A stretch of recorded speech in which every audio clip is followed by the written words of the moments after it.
BTR চুক্তি কাৰ্যকৰীকৰণ হ'বলৈ গৈ আছে।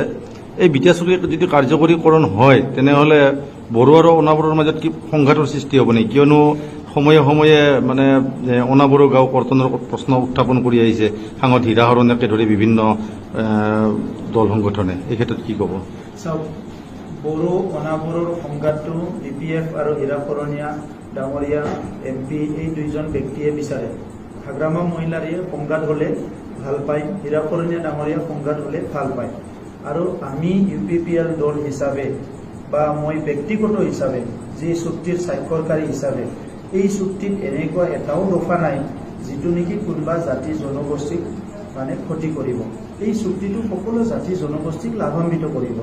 গতিকে আজি এনেকুৱা এটা সুন্দৰ চুক্তি তেখেতসকলে যে সংঘাত হ'ব বুলি কৈছে, ইয়াতে আপুনি গম পায় কি তেখেতসকলৰ মানসিকতাটো কেনেকুৱা। তো সেইকাৰণে আজি মই ক'ব বিচাৰোঁ কি বড়ো অনাবড়ো সংঘাত কৰি কোনো এজন ব্যক্তিৰ, কোনো এটা জাতিৰ, কোনো এটা গোষ্ঠীৰ ইয়াত একো লাভ নহয়। আমাৰ ক্ষতিয়ে ক্ষতি হ'ব। এইখন ভাৰতত আমি একেলগে আছোঁ, এইখন অসমত আমি একেলগে আছোঁ, এইখন BTRত আমি একেলগে আছোঁ আৰু একেলগে থাকিব লাগিব। গতিকে ইয়াত সংঘাতৰ কথাটো কিয় চিন্তা কৰিছে?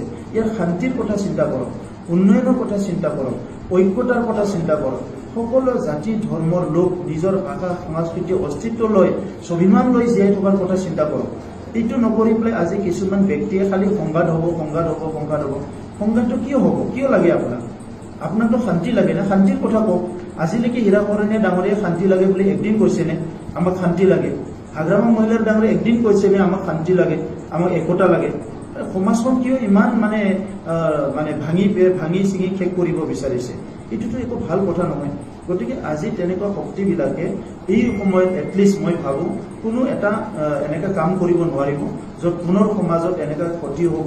মই দেখা নাই কি তেনেকুৱা অপশক্তিবিলাক কিবা এটা কৰিব পাৰিব। মই দেখিছোঁ কি সমাজখন ভালেই হ'ব, সুন্দৰ এটা BTR হ'ব, উন্নয়ন হ'ব আৰু চবেই আমি জাতি জনগোষ্ঠী মিলি আগবাঢ়ি যাব পাৰিম। আজি এটা পোষ্ট দিছে কমল হৈছিল আৰু সেইখন BTR ঠিকেই আছিল, কিন্তু শেহতীয়াভাৱে BTR ৰাজ্যপালে এই জাননীৰ যোগে BTR কৰিলে, নাম সলনি কৰিলে, কিন্তু সাংবিধানিক প্ৰদত্ত নহয়। কি ক'ব আপুনি? এতিয়া তেখেতৰ উকিলৰ চাৰ্টিফিকেটটো চাব লাগিব কোন উকিলে কৈছে, কাৰণ সেইটো মানে নমেনক্লেচাৰ চেঞ্জ কৰাটো গভৰ্ণৰে কৰিব পাৰে আৰু গভৰ্ণৰ এটা নটিফিকেশ্যনেদি এইটো কৰিব পাৰে। আৰু পেৰা 14ত এইটো স্পষ্ট লিখা আছে 6 শিডিউলত, আৰু সেইটোৰ আধাৰতে আজি কৰিছে, তাত কোনো অসুবিধা নাই। আৰু সেই উকিলে যদি সংবিধানখন উল্টাকে পঢ়িছে আমি নাজানো, আৰু তেখেতে ভাবি ল'ব নালাগে উকিলে কি ভাৰত চৰকাৰ অসম চৰকাৰে চকু মুজি চুক্তি কৰিছে।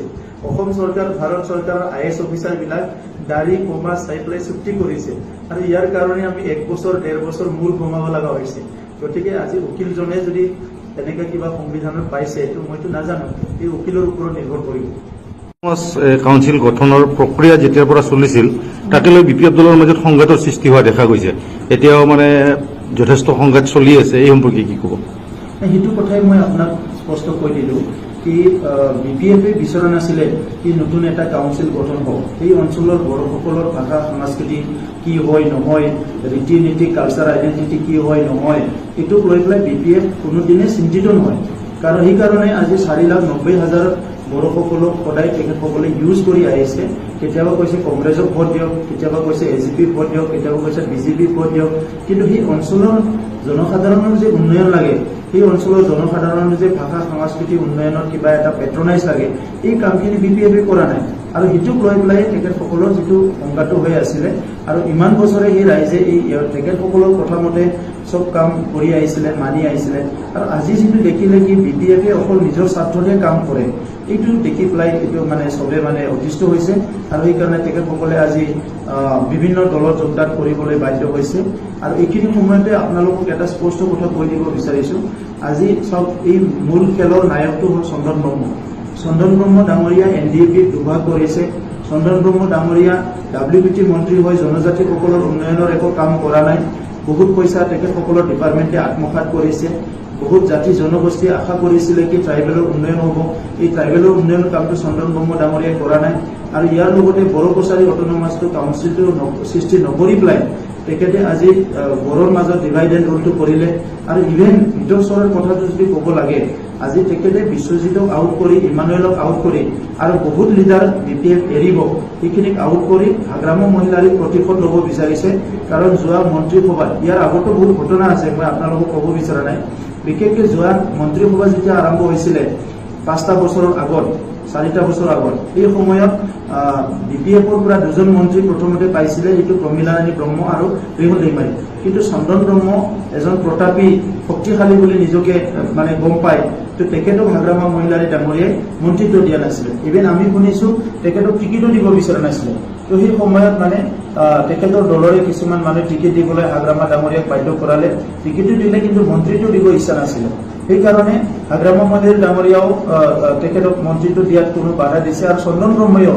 হাগ্ৰামা মহিলাৰী যেতিয়ালৈকে পলিটিকেলি মাৰ্ডাৰ কৰিব নোৱাৰে তেখেতে এই কামবিলাক কৰি থাকিব বিভিন্ন ডিভাইড এণ্ড ৰুল কৰিব আৰু জাতি জনগোষ্ঠীটো তেখেতৰ পৰা একো আশা কৰি লাভ নাই গতিকে আজি ৰাজনীতিত BPFৰ যিটো ভিতৰ চৰাৰ কণ্ডল সেইটো এটা কনফিডেন্সিয়েল হৈ থকা নাই এইটো অপেন হৈ গৈছে আৰু সেইটোক লৈ পেলাই আজি কোনো মানুহে শংকা কৰিব লগা নাই 17 বছৰে দুৰ্নীতি ভ্ৰষ্টাচাৰ কৰাৰ পৰিণামটো আজি BPFে ভুগিছে এই সংঘাতক লৈ কোনোবা BPFৰ জ্যেষ্ঠ নেতা বিজেপিলৈকে আহিব নেকি আপুনি কিবা খবৰ পায় নেকি মই একো খবৰ নাপাওঁ মই ভিতৰৰ খবৰবিলাক নলওঁ তেখেতসকলৰ কি চলে কি নচলে কি কৰে কি নকৰে কাৰণ মই আমাৰ দলক লৈয়ে ব্যস্ত আমাৰ মানুহৰ সমস্যাক লৈ ব্যস্ত মানুহৰ ইমান সমস্যা আছে জাতি জনগোষ্ঠীৰ ৰাস্তা ঘাট গৰাখহনীয়া স্কুল কলেজ সব মানে কি কাম আপুনি কৰিব দুখীয়া দৰিদ্ৰ মানুহৰ কাম তো এতিয়া BPFৰ মানে ভিতৰ চৰা কি হৈছে হোৱা নাই এইটোক লৈ পেলাই মোৰ ঘুমাবলৈ মানে আমাৰ সময় নাই আৰু BPFটো এতিয়া লাহে লাহে অতীত হৈ যাব এইটো মানে আপোনালোকে আৰু বেছি দিন নাই কি BPFৰ আৰু এনেকুৱা প্ৰেছ মিট কৰিব কুৱেশ্যন সুধিব এনেকুৱা সুধিবলৈ বেছি দিন BPF নাথাকে আৰু সেইকাৰণে এইকেইদিনতে আপোনালোকে কি আছে BPFৰ MLA MP নেতাবিলাকক লগ কৰি কুৱেশ্যনবিলাক কৰা আৰম্ভ কৰি দিয়ক যোৱা সপ্তাহত সৰ্বদলীয় বৈঠক অনুষ্ঠিত হৈ গ'ল নিৰ্বাচন সম্পৰ্কে এই সম্পৰ্কে কি অগ্ৰগতি লাভ কৰিছে বা কি ক'ব আপুনি সব সৰ্বদলীয় বৈঠকত নিৰ্বাচনটোক লৈয়ে আলোচনা হৈছে কিন্তু COVID-19ৰ বৰ্তমান পৰিস্থিতিটো যিটো আলোচনা হৈছে আৰু অসমৰ যিটো হেল্থ ডিপাৰ্টমেণ্ট স্বাস্থ্য বিভাগ ইয়াত গোটেই অসমৰ যিটো ডাটা যিটো চিনাৰিঅ' এইটো দাঙি ধৰিছে আৰু ইয়াত তেখেতসকলে হেল্থ ডিপাৰ্টমেণ্টে কৈছে কি তেখেতসকলৰ এনালাইচিছৰ ভিতৰত এইটোকে কৈছে তেখেতসকলক অলপ সময় লাগে আৰু দুৰ্গা পূজা আৰু যিটো আছে দিৱালী এই দুটাত তেখেতসকলে অলপ COVID-19 কেছটো বাঢ়ি যাব বুলি অলপ শংকা কৰিছে আৰু সেইকাৰণে তেখেতসকলে কৈছে কি যে দিৱালী আৰু এইটো পূজা এইটো পাৰ হ'ব দিব লাগে আৰু এট দি চেম টাইম যদি আকৌ নিৰ্বাচনো হৈ যায় তো 3টা হৈ যাব তো বহুত মানুহ ইয়াত মানে এফেক্ট হ'ব পাৰে এইটো আপিল কৰিছে আৰু এই হিচাপে আমিও এই কথাটো মানি লৈছোঁ কিন্তু আমি কৈছোঁ কি যিহেতু 6 মাহ হৈ গ'ল গভৰ্ণৰ শাসন আৰু পাব্লিক ৰিপ্ৰেজেণ্টেটিভবিলাকৰ যিটো ছাৰ্ভিচ সেইটো ইয়াতে এটা পোৱা নাই 6 মাহে সেইকাৰণে গণতান্ত্ৰিক প্ৰক্ৰিয়াটো অটুট ৰখাৰ স্বাৰ্থত আৰু এই অঞ্চলৰ উন্নয়নৰ স্বাৰ্থত ইলেকশ্যনটো যিমান পাৰে সোনকালে পাতিব লাগে এই কথাটো আমি চৰকাৰক আহ্বান কৰিছোঁ আৰু বহুত দলে চৰকাৰক আহ্বান কৰিছে আৰু সেই হিচাপে চৰকাৰে কেবিনেট ডিচিশ্যন লৈছে আৰু তেখেতসকলে ইলেকশ্যন কমিশ্যনক আপিল কৰিছে কি ডিচেম্বৰত নিৰ্বাচনটো পাতিব লাগে কিন্তু আমি আপিল কৰিছোঁ কি পাৰিলে ইয়াতকৈ আৰু আগুৱাই আনিব লাগে কাৰণ যিমান সোনকালে ইলেকশ্যনটো হয় সেইটো ৰাইজে বিচাৰিছে গতিকে এইখিনি কথাকে আমি জনাইছোঁ